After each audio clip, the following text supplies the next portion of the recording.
The hard truth you need to accept is everyone will not buy from you.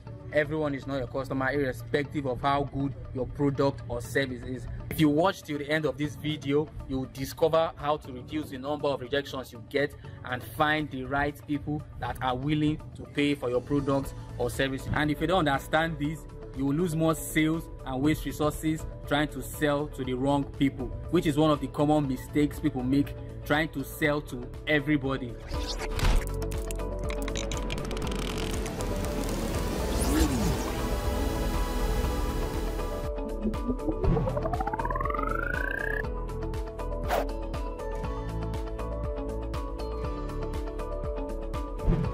Hi, my name is King Charles and I'm passionate about businesses. I love to see people and businesses grow. That's what I do in this channel. I create amazing videos of marketing, branding, business, and your life. I make things easy for you. I give you clear concepts, hacks, secrets, discoveries, and actionable steps that can help you and your business grow. In this video, you will discover the 5 easy steps to identify your customers. How to find people that are ready to buy what you sell. If you watch till the end of this video, you will discover how to reduce the number of rejections you get and find the right people that are willing to pay for your products or services. And if you don't understand this, you will lose more sales and waste resources trying to sell to the wrong people, which is one of the common mistakes people make, trying to sell to everybody, and then they end up making little or no sales. The hard truth you need to accept is everyone will not buy from you. Everyone is not your customer, irrespective of how good your product or service is. For example, iPhone is a very good product, but not everybody is interested in it or even like it. Some others prefer using Samsung or Tecno.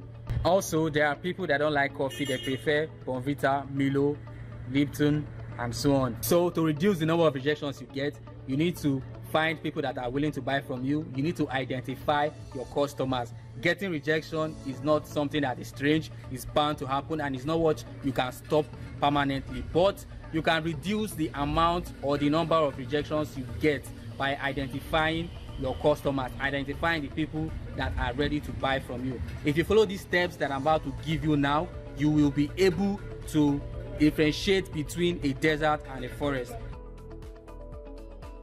If this is your first time on this channel, click the subscribe button below to subscribe, and there's a bell sign just beside the subscribe button. Click it to get a notification whenever I put out a new video. So the first step in identifying your customer is to clearly write down in detail who your potential customer is.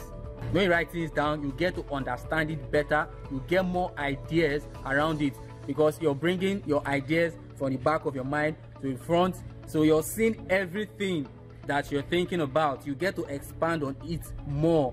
That way you see what is and what is not, and also you get a bigger idea around what you're thinking or around what you're trying to get. For example, you shouldn't write something like this: my customer is a man who has kids. You should be specific, go deep. Something like, my customer is a single dad who has kids within ages 8 to 16. He works or runs a business. He struggles with time, so convenience is a huge sell for him. Know that this first step is very important if you want to identify your customers. Number 2, identify where you can find them. Again, you shouldn't write something like this: my customer is online, or my customer is always online. Instead, you should go deeper, because that one is very broad. It's too broad. You should go something like this: my customer is on Instagram. He follows and engages with pages like blah blah blah. My customer shops on certain online stores like blah blah. Note that I'm not saying, or I'm not trying to tell you to know all the pages that your customer visits. Well, what you're trying to do is you're trying to create a buyer persona. Maybe in another video I'll go deep on this. If you don't understand, comment below and I'll talk more about that in another video. So for example, say you sell weight loss products, you should write something like this: my customer is on Instagram and she follows pages like Weight Loss by Uma, Shredder Gang, Healthy Food Advice, and so on. This will not just help in your online marketing campaign, but it will also help when running ads online. This is very important. You'll also know where to find your target audience. So this brings us to step number 3: identify their problems. I mean, know their pain points. A doctor doesn't just give you medication. You first find out what is wrong with you before giving you the solution. So just like a doctor, you want to know the pain points of your customers before prescribing your solution or solving their problems. In identifying their pain points, writing something like this is wrong. My customer needs to buy food for his family. Instead, you should go deeper. You should write something like this: amongst kids, work, ambition, my customer needs time off, so selling ready-made food would save him 2 hours in the kitchen. So people like this are willing to buy because they want convenience. They don't want to spend 2 hours in the kitchen cooking. They want to spend their time doing other things that they enjoy doing. Number 4, identify what makes them tick. Know their triggers. You should be interested in everyone, not because you like everyone, but because you are curious and interested in what makes them tick. You should be curious about what makes your customer want to actually buy from you. Now, I'm not talking about the features and the benefits. I'm talking about the emotional aspect. This particular step has to do with emotion, more of emotion. Well, so you should be interested and curious in or about what makes your customers buy. Why do they buy that particular product? And if you get this correctly, you'll be able to create an irresistible offer. Writing something like this is too broad. My customer buys because she needs to wear hair. Instead, you should go deeper. You should be specific. Something like, my customer has a deep need to look beautiful and feel great and confident all the time. Wearing one of her hairs will trigger that emotion. Also, it could be a celebration like birthday, anniversary, wedding, and it can also be a reward for completing a task, maybe like acing an interview or a test, or maybe closing a deal. So this triggers that feeling to get a new hair. If you're a lady, does this feeling trigger you to get a new hair? What actually triggers you to get a new hair? Comment below. Let me know in the comment section what triggers you to make that buying decision.